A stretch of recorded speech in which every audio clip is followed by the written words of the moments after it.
and that we can today celebrate the relationship between the climate change committees all over the world.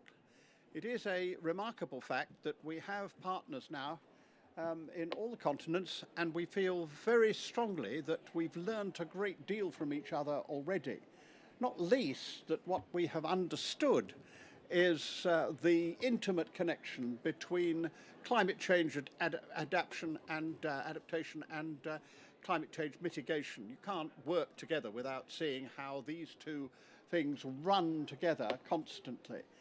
And it's been hugely helpful for us to recognise what the fundamental issues are for climate change committees. First of all, it's crucially important that they should be independent, so that they should be seen as organisations to which people can turn to look for example and truth. Secondly, that they should be founded in fact, that this is about the science, it's about the truth, it's about getting as close to that as we can, so that people again can be confident. So very often we find ourselves in Britain, and I know it's true elsewhere, we find ourselves in the middle. We find ourselves being attacked by those who would like to go much slower, and on the other hand, by people who think that you can do things the next day. So it's a really important part of what we try to do, is to be founded in the facts. And the third thing is to be practical, because people must really feel that you understand what their problems are and how they are going to find it possible to move in the directions we want. So I'm very keen on speaking language which people understand.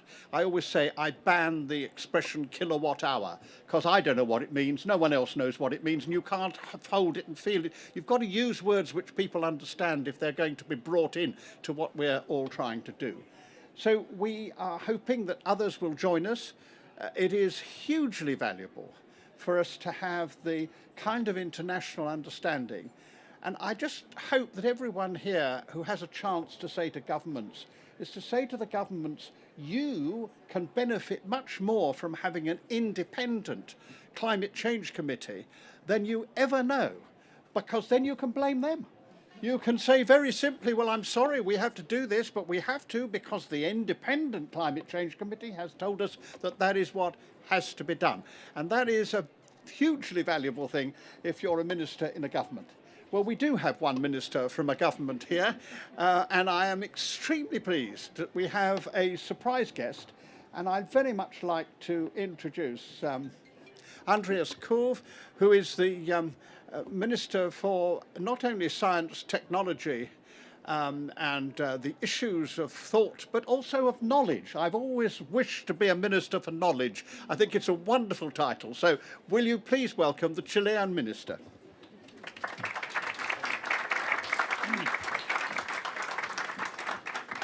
Thank you very much, and good evening to everyone. I would first like to thank the UK for organising this wonderful event that brings us together and brings our independent committees together. I am in fact the Minister of Science, Technology, Knowledge and Innovation. It's a long title, but it's a new ministry. It's a new ministry that was created less than 3 years ago. And one of our main functions is to not only fund science, but also coordinate, articulate and give strategic direction to the scientific endeavour of the country. It is in this spirit that in preparation for COP25, we thought it was important to organize the scientific community and establish an independent scientific committee on climate change, which we did for COP25. But this scientific committee, which leads MISA, has been working not only for COP25, but also for COP26, and it will be formalized in a bill for climate change, which will be an independent committee, but will be established by law. So I think we've been learning how to get scientific advice into government. This is something that we have been learning from the UK. We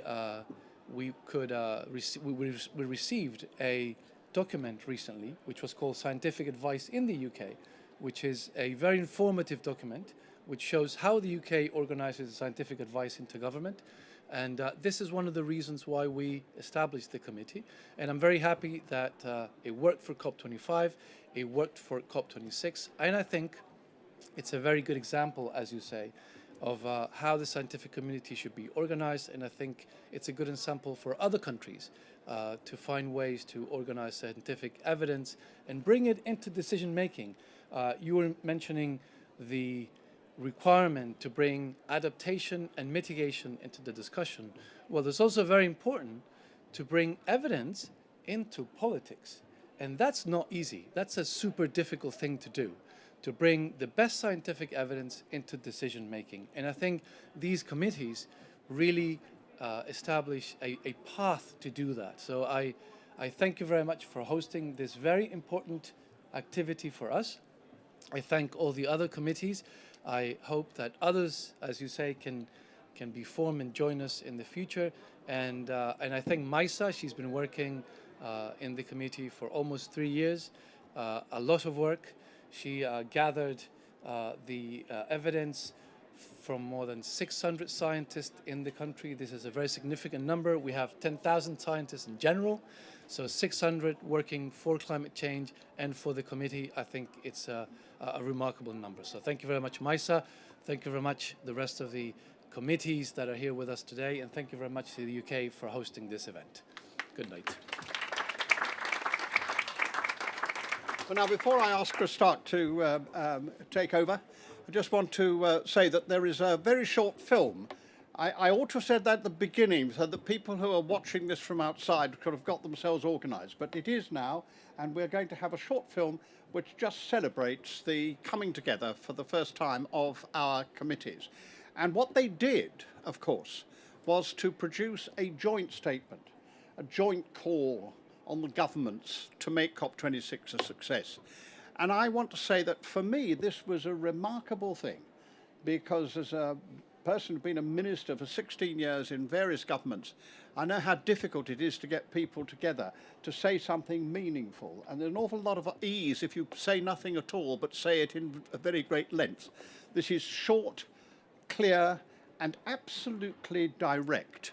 And for that to have been possible for these so varied collection of committees is a real triumph. So I hope you'll read it. I certainly hope that every minister will read it.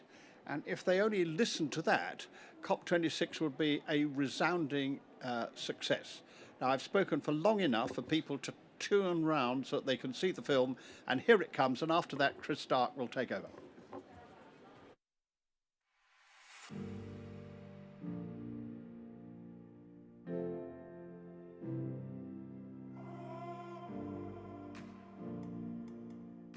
Climate councils are so important in increasing our ability as a human society to act now on the challenge of climate change. I firmly believe that acting now requires us to build effective bridges between the worlds of science, policy, and practice. And as someone who's worked between those three worlds over the last 30 years, I know that the messenger is often as important as the message. Now, climate councils in over 30 countries around the world. These councils provide expert, evidence-led advice to guide national level actions on emissions reductions and climate adaptation. Many are also providing independent evaluation to keep progress on track.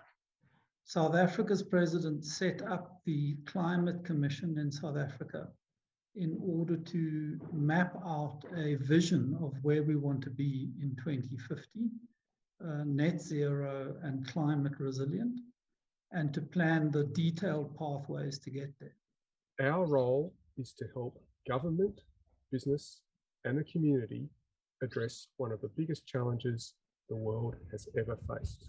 The work to get New Zealand from our current state to a thriving low-emission society is bigger than just the Commission. It requires everyone to collaborate to work on solutions. Finland now has a target of having net zero emissions by 2035, which is the earliest any developed country has pledged to do so. A small country can make a big effort. It's one thing to set the targets and have really good aims, but in the end, you've got to deliver. So the challenge ahead is to deliver. It's day by day, month by month, year by year in this decade to deliver what we need to do if we're going to beat the challenge of climate change. I spend a good amount of time providing technical assistance to local government units in preparing their comprehensive land use plans, forest land use plans, and local climate change action plans. And these plans are important to them because it guides them on how to best use their land resources without leading to degradation, and at the same time also guides them on how to best contribute to the sustainable management of forests within their jurisdiction. Nuestro consejo es un órgano de gobernanza integrado por 15 sectores donde participan muy activamente los pueblos indígenas. Mi trabajo o nuestro trabajo como consejo es importante porque es sensibilizar también no solo a todos los sectores y trabajar con los sectores productivos, académicos, gubernamentales, sociales, sino nuestra importancia es porque tenemos que trasladarle a la población las medidas de adaptación, ya que Guatemala es un país altamente vulnerable. The first big challenge in South Africa is what we call the just transition. And that means taking all of the communities and workers that are going to be affected by this transition. We're working with these communities to both ensure procedural justice, and that means bringing them into the process of decision-making around their future, and substantive justice. And that means making sure that we assist workers to transition from the jobs of today into the labor force of tomorrow. And we assist affected communities with economic diversification and the kinds of resources that enable them to pull their local economies into the future. We believe collaboration is key to understand the climate policy processes in Sweden and internationally. So this network is absolutely essential to understand what is happening in other countries that can support us in our work.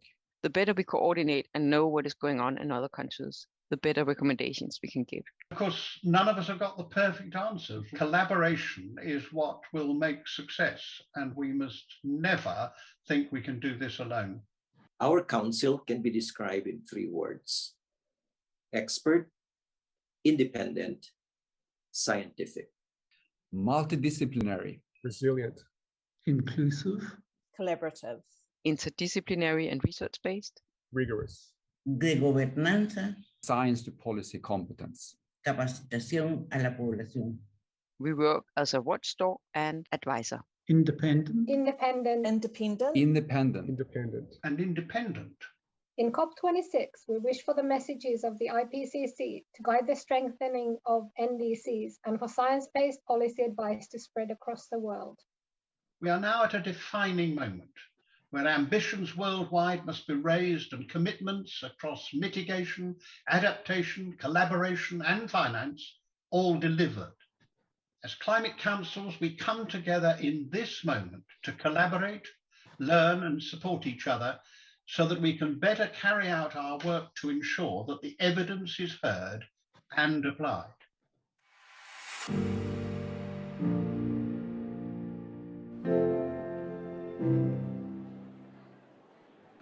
Brilliant, thank you very much. My name's Chris Stark. I'm the Chief Executive of the Climate Change Committee here in the UK. And I want to say very good evening to you all and welcome to Glasgow. I say that as a Glaswegian, so I'm very glad to have you all in my city. In a moment, I'd like to introduce you all to our panel. You can see them on the screen there, but we'll go around and say hello to them individually. Before we do that, I want to invite our online audience to register on the Slido service. So if you do a little search for Slido on Google or go to slido.com, and then go to the code 159699. You'll see that on the screen if you can. Then you'll be able to ask us questions. So that should make this nice and interactive for those of you who can't join us in Glasgow today. So let me introduce you to our panel. They are representing some of the climate councils who have joined this network that we are making more public today. Each of them will have their own governance, their own challenges, their own outlook on how to do this very important role that John has described. So on my right from Chile, we have Professor Maisa Rojas. We have Rick Smith from the Canada Institute of Climate Choices. Deepak Patel from the South African Presidential Commission. And right on the end of the panel there from France, we have Professor Corinne Lequere.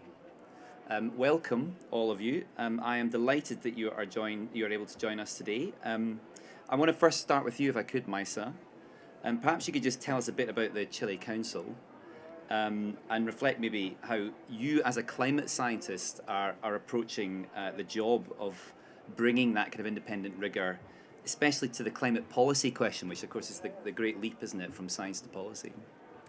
Indeed. Can you hear me? Yep. Yes? Okay. Well, first of all, thank you for having organized this event. I'm happy to be in your city. You already heard from our minister the story of how this council was created because of the Chilean presidency of. I feel like I need to let me do this so that I can. I have to talk to the microphone. So during COP25. And we have since stayed. We are 8 members of the committee from a diverse range of specialities, not only natural scientists as myself, but also social scientists. And as the minister also said, we were able to convene during that year over 600 scientists, women and men working on climate change in Chile. And that was indeed an incredible experience, because we didn't even know that there were so many people working on climate science in Chile. So we always see each other as a small country with a relatively small scientific community. I'm also an author of the IPCC, and a couple of the committee have important experience with IPCC. And I think one of the roles and one of the principles, right, of our of this network of climate councils, I'm going to read it, is to have a robust grounding in the latest science, of course, as exemplified by the IPCC. And we know that IPCC reports have, of course, a lot of information, but mainly on a global scale. But for countries that have small scientific communities, we do rely a lot on what the IPCC can say. So when we can coordinate and convene the scientific community in a smaller country to, it could be translate the IPCC or contextualize the IPCC, I think that is already very valuable, because as Lord Lieben also said, we really need to be based on facts. So we produced over 20 reports with over 800 recommendations. I think we have the Science Ministry quite busy still trying to see what they're going to do with all those recommendations. So thank you, Maisa. Yeah. That's lovely. Rick, in Canada, lots of things happening in Canada at the moment. Quite an exciting time to be doing what you do. I wonder if you could perhaps just tell us a bit about that, and perhaps something on how you approach the challenge of not just advising on reducing emissions, but also the adaptation challenge, which is, I don't think, gets nearly enough attention. Yeah. Well, first of all, thank you for hosting this, and it's a real pleasure to be here with colleagues from around the world. You know, I think if Canada was a school kid, we would get the grade of most improved over the last little while. Our net zero law, our net zero architecture is very recent. Our net zero law passed in July, just a few months ago. So our institute, the Canadian Institute for Climate Choices, was launched less than 2 years ago. And our counterpart, the Net Zero Advisory Body, also a member of this network, was launched just a couple of months ago. So we're still finding our feet, very much looking forward to learning from colleagues around the world. And as Chris says, we actually have 3 research streams. Excuse me. So mitigation is one, but we also do work on adaptation and on clean growth. And Canada, we had a terrible summer throughout our country. I mean, it was sort of, it rolled out differently in different parts of our very big country. But we had huge wildfires. Hundreds of people in our province of British Columbia actually died prematurely because of heat and fire. Our Prime Minister today mentioned the little town of Lytton, British Columbia, which was actually incinerated by a wildfire. And then in our east, we have record flooding now in many summers. So what this has done, what this is increasingly doing for Canadians, I think like people around the world, is it's breaking this intense negative lived experience with climate change, is breaking climate change out of this kind of well-defined environmental pigeonhole, policy-wise, that it's been in, and is connecting climate change in a much more direct fashion to the lived experience of Canadian families. And so we've done a lot of polling over this past summer, and more Canadians now versus 4 months ago regard climate change as a proximate threat to the well-being of their families and their communities. So what that means for our research, our adaptation research, our economic research, is that we think it's more important than ever, because that really speaks to, that illuminates the way that people are experiencing climate change in the here and now. And so we've had, our most recent studies actually have focused on adaptation, have focused on clean growth, and have had a very significant public response. So I think as our organizations learn how to work together over the next little while, weaving together these strands of mitigation, adaptation, and the economic just transition argument will be increasingly important. Thank you so much, Rick. Deepak, if I could turn to you next. Really interested to see what South Africa is doing, and I'm particularly interested because I think the South African Presidential Commission is a slightly different thing, isn't it? It sort of approaches the task in a slightly different way, and I'm fascinated if you could tell us a bit more about that. Thank you, Chris. And firstly, thanks to the UK Pavilion for hosting us. We're, relatively speaking, a newcomer to this party. Having said that, we do have some fairly unique circumstances that prevail in South Africa, and I'll spend a minute or two talking about that in a second. But a special welcome to Lebogang and Ayaka, 2 of our commissioners, of 20 or so commissioners, who represent youth and workers, respectively. And so we just want to make the point that with the IPCC report, clearly there was a science-based requirement to mitigate and adapt, as well as respond to climate change by decarbonization.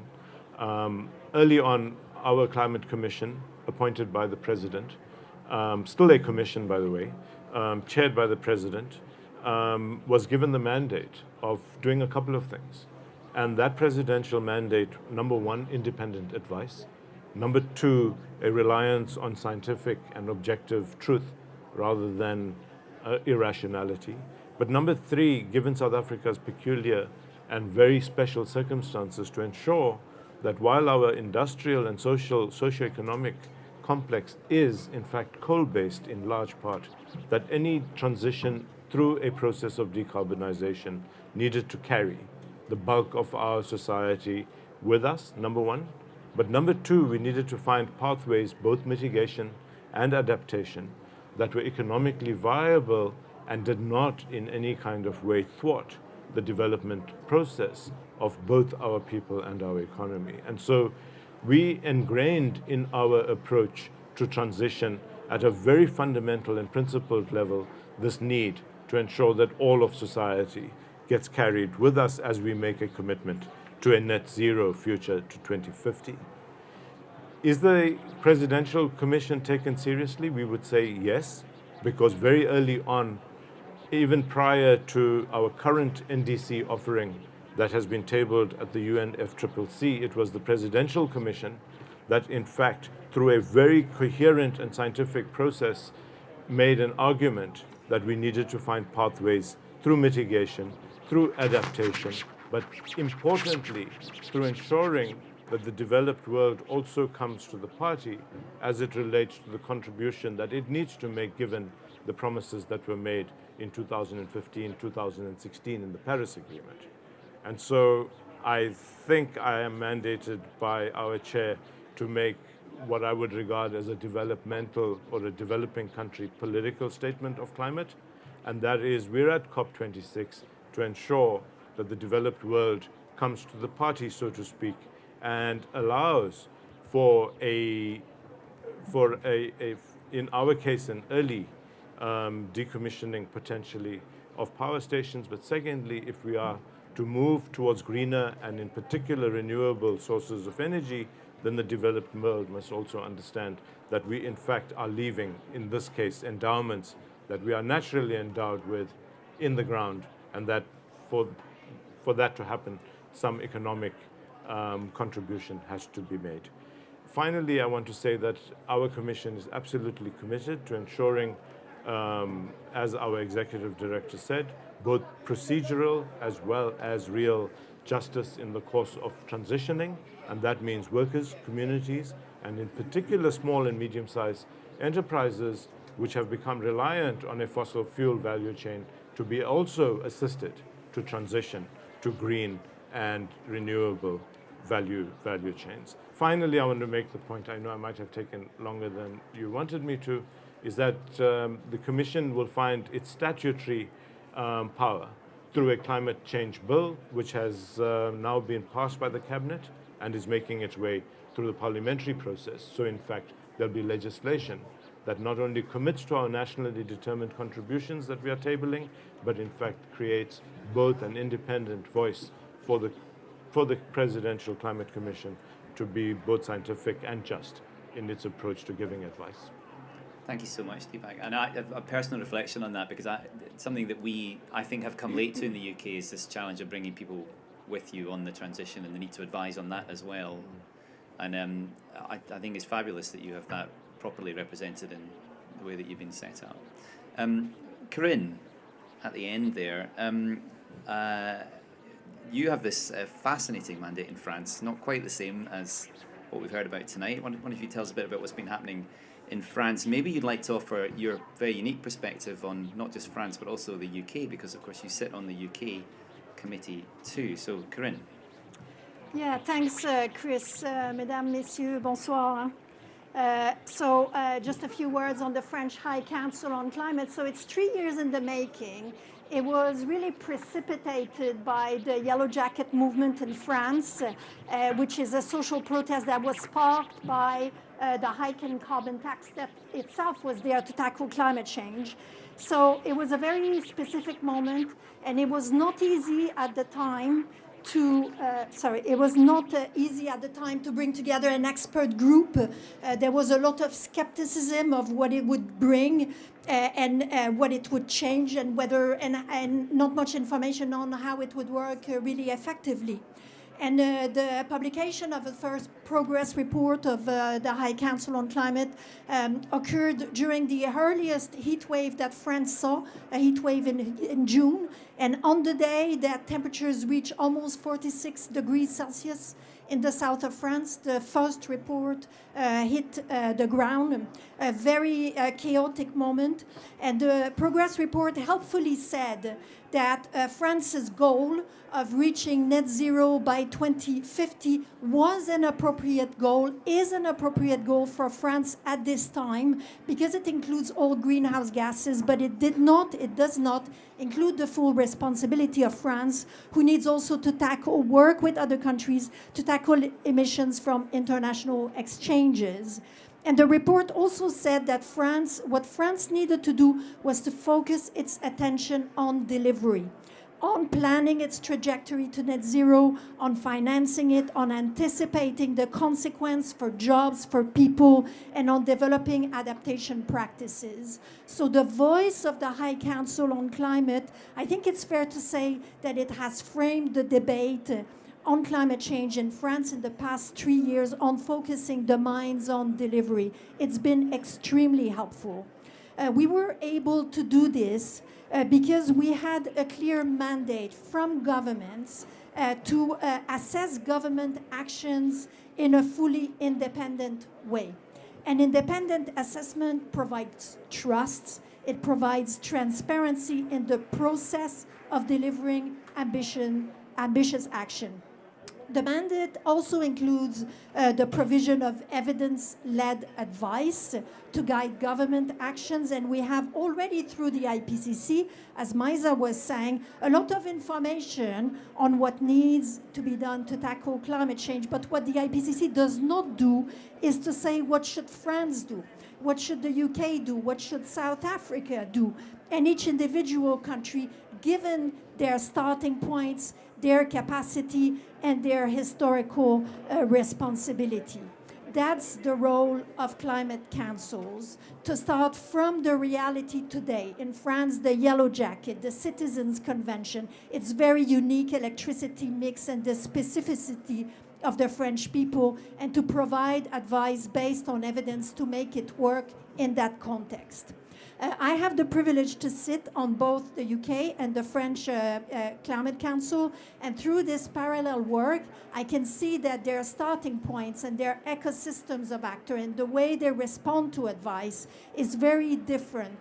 So that action that may work in the UK would not necessarily work in France and vice versa.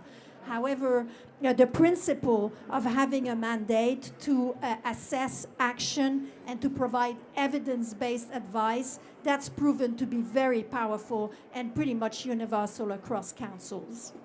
Thanks so much, Corinne.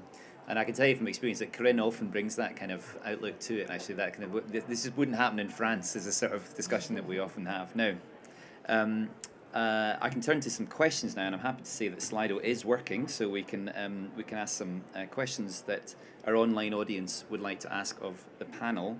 I'm going to start with a difficult one for Rick. So you hope you're ready for this. Why the name, Rick? Institute for Climate Choices. Well, because that's the name we were given. Okay, good. That's always the answer, isn't it? We could have the same discussion in the UK. I mean, one of the things that unites our diverse councils are the odd names we've been given. I think the intent was, I mean, our country has come through a period of debate. I mean, Corinne talked about debates happening in France. I mean, I know that the Climate Committee in the UK is advising on some hot debates, right? I mean, our policy area is a contentious, difficult policy area. So our country has come through a period of time where there were deep divisions on whether we needed a climate change plan, what those pathways would look like. And it's only in the wake of a Supreme Court ruling on carbon pricing and a new net zero law that has now made finally net zero the law of the land that some of these debates are over and we can get on with, you know, it's like we've been arguing about whether we're going to set out on this voyage. Now we know we're going to do now we got to do the trip planning, you know? Yeah. So this notion of climate choices, what choices does the nation have? What criteria do we use to evaluate those choices? I think that was the intent of our name. I think it's great. I think that's exactly how. I think perhaps there are less choices than there were. Well, yeah. Yeah. It's a small menu. Yeah. A question which I think we can probably say is the most popular one in Slido. What are some of the first steps that a country might take should it start that move towards having an independent climate council? And we've got quite an interesting range of perspectives on the panel, so perhaps Maisa, your view to kick off. I guess you have to have the disposition to listen. That would be the first idea here, because you will get advice on difficult issues. I think this is, I mean, the choices, the pathways, and also I see. So in 2019, Chile decided to become carbon neutral by 2050, and that's great. That's an end point, right? Like in 30 years, that's where we want to be. But how exactly we're going to get there is a completely different question, and it has not a unique answer. And as we have seen, even with the pandemic, that road is going to be full of obstacles. And if, as a country, you are willing to listen and to be not led, I mean, to have an advisory body that can help you to make those decisions on the path, right? It's not that they're set in stone. Then I think you're in an okay position to make the best use of our advice. Yeah. Deepak, you've just started, so I'm wondering, what advice, what reflections do you have on coming in fresh? What has worked well in South Africa? Is there anything you're willing to say hasn't been set up in quite the right place? In South Africa, we were early signatories to the Paris Accord, and we made a commitment then, I suppose, in principle, to a net zero future to 2050 without really understanding at that point what the implications would be. But as the science started becoming clearer, I think two things. One is a political leadership that understood that while there was a lot of contradiction in our society and economic space, both as a result of us being a developing country, but secondly, as a result of the foundation stone of our socioeconomic processes actually being carbon intensive, we understood that in order to make a commitment that was scientifically based, that we needed a presidentially mandated commission that would do two things. One is bring a multiple set of stakeholders together. And so amongst the 20 or so commissioners, as I said earlier, there are youth, there are worker representatives, there's science, there's academics, if that is different to science, there's technology, and then of course there's also the ministers who are absolutely critical to undertaking this journey from an executive point of view, who are embedded as permanent, let's just call them, if not members, certainly honorary attendees at these counts in the commission. And so every single commission meeting, depending on what's on the agenda, has these ministers who have executive responsibility sitting in and listening. Of course, we understand, those of you who have been following the South African story, that is not always peaceful in the messaging. For example, between the minister that's responsible for mineral and resource versus the minister that is responsible for environment and potentially tourism, versus the minister that is responsible for state-owned enterprises under whose stewardship our largest emitting entity called Eskom actually resides. And what this commission does, and it is thanks to the president who had the foresight to understand that we needed, despite the country being a democracy with an executive, we needed all of society with science and with constituency representation to bring to bear what appears to be contradictions, but which, unless they're resolved in our pathways going forward, are not going to achieve anything. And so for us, I suppose, being steeped in the art of finding consensus through very difficult processes, history, and situations, this is the answer we found initially as a commission mandated by the president, but secondly now going to be cast in statute and therefore becoming somewhat legally binding. There are people who've said, but you're only advisory.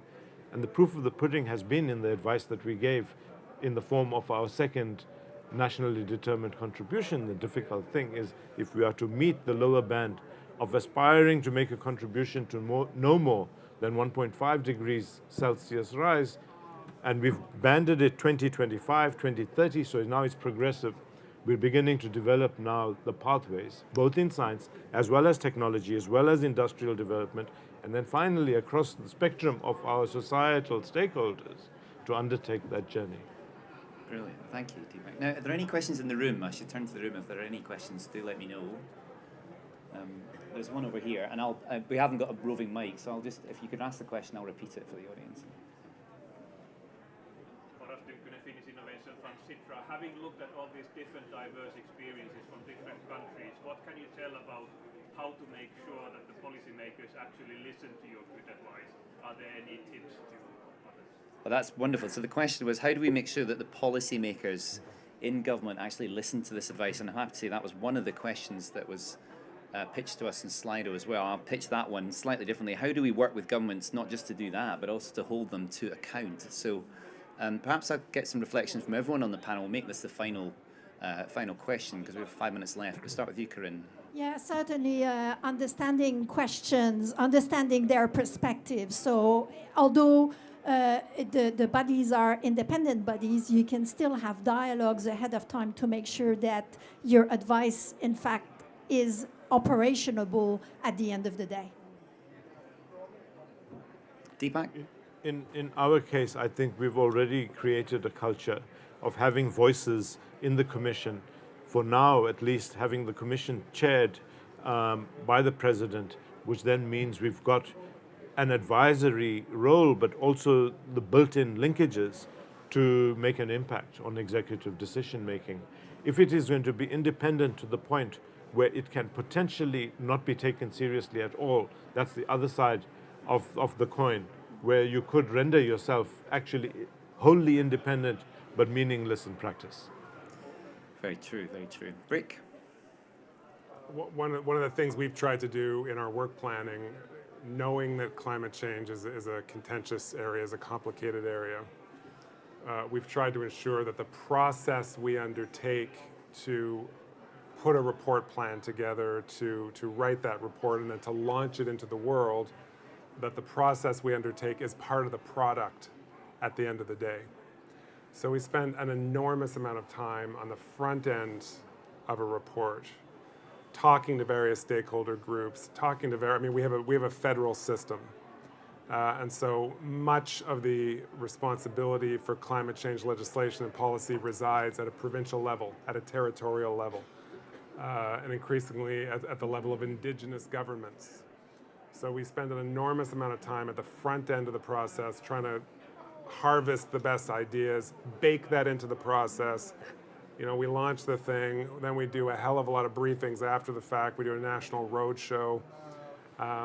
So we've kind of come around to the notion that, you know, at the end of the day, the kind of tidy printed volumes that we render are only a tiny part of the product at the end of the day. It's really the discussion that you build around it. Yeah, absolutely. Maisa? Yeah, I think everything that everyone has said is exactly what we all are struggling with. And I would say that building trust, and we have seen that we've been able to build trust with some sectors and with others we haven't. Yeah. And that means even learning from our own in-government experience is important, and that building trust requires time. So I agree that process is at the end of the day as important as facts and evidence. Well, thank you very much. I mean, I kind of feel we could go on for a very lot longer, but we haven't really got that time, sadly. But I kind of wanted to make the point today, and just in closing this, before I hand to Corinne to make some closing remarks, that we've established this new International Climate Councils network. And it's great that we've done that, and I'm very happy that we have done so with the assistance of Maisa and colleagues from Sweden and Finland as well, who are with us in the room. But it's not my intention that it should be something that is led permanently by us. So we are handing that over now to Canada, to France, and to Guatemala. And in that spirit, I'd like to just invite Corinne, representing France, to close off the discussion today. But thank you very much, everyone. Thank you, Chris. So the French High Council on Climate is delighted to take on the coordination of the International Climate Council Network with Guatemala's Climate Change Science System and Canada's Institute for Climate Choices and Net Zero Advisory Body. A few words before we close. Here in Glasgow, of course, all of the attention will be on raising ambition. I was in Paris, probably many of you were in 2015 when the Paris Agreement was adopted, and I saw the incredible work done by diplomats around the world to craft the Paris Agreement. And Glasgow is the first test of the functioning of that agreement. And the ambition will be raised. Already commitments were made today, but delivering on these commitments is really what matters. This is what will bend the curve on climate change, but it also brings much more. It brings a new perspective, the perspective of success, the perspective of faith in the process. It encourages investment. It changes the perspective so we can see further out the next step, the hurdles, the opportunities, and so on. It's important to recognize we are not starting from scratch. Many countries around the world are reducing their emissions and adapting to climate change, and multiple climate councils have accompanied that process by providing trusted evaluation, keeping governments accountable. We can help in that process of delivering more ambitious action.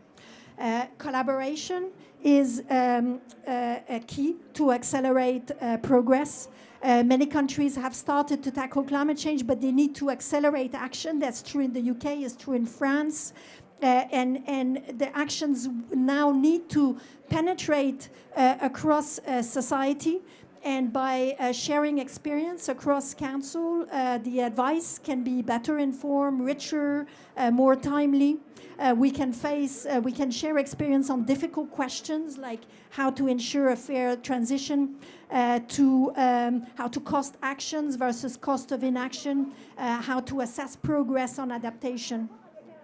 And with our colleagues from Guatemala and Canada, and building on exchanges this year, we will quickly propose a program for the new network centered on sharing good practice and on the support for the elaboration of new networks, because this is not a closed network, of course. Many more countries are in the early stages of implementing action. Some may commit to ambitious action here in Glasgow for the first time, and as many countries consider how to translate their commitments into action, the new network for climate councils can provide support and critical guidance. Existing bridge organization can also help to break the language barriers, and like, for example, the Organisation Internationale de la Francophonie and the similar Hispanic and platforms in other language to enhance the reach of these climate councils. So in closing, I would like to warmly thank the councils of the UK, of Chile, and of Sweden for having had the foresight to see the value of this new network in this important year, and for putting the time, the resources, the energy to bring it together so effectively. We very much look forward to steering this network in the coming year with Canada and Guatemala.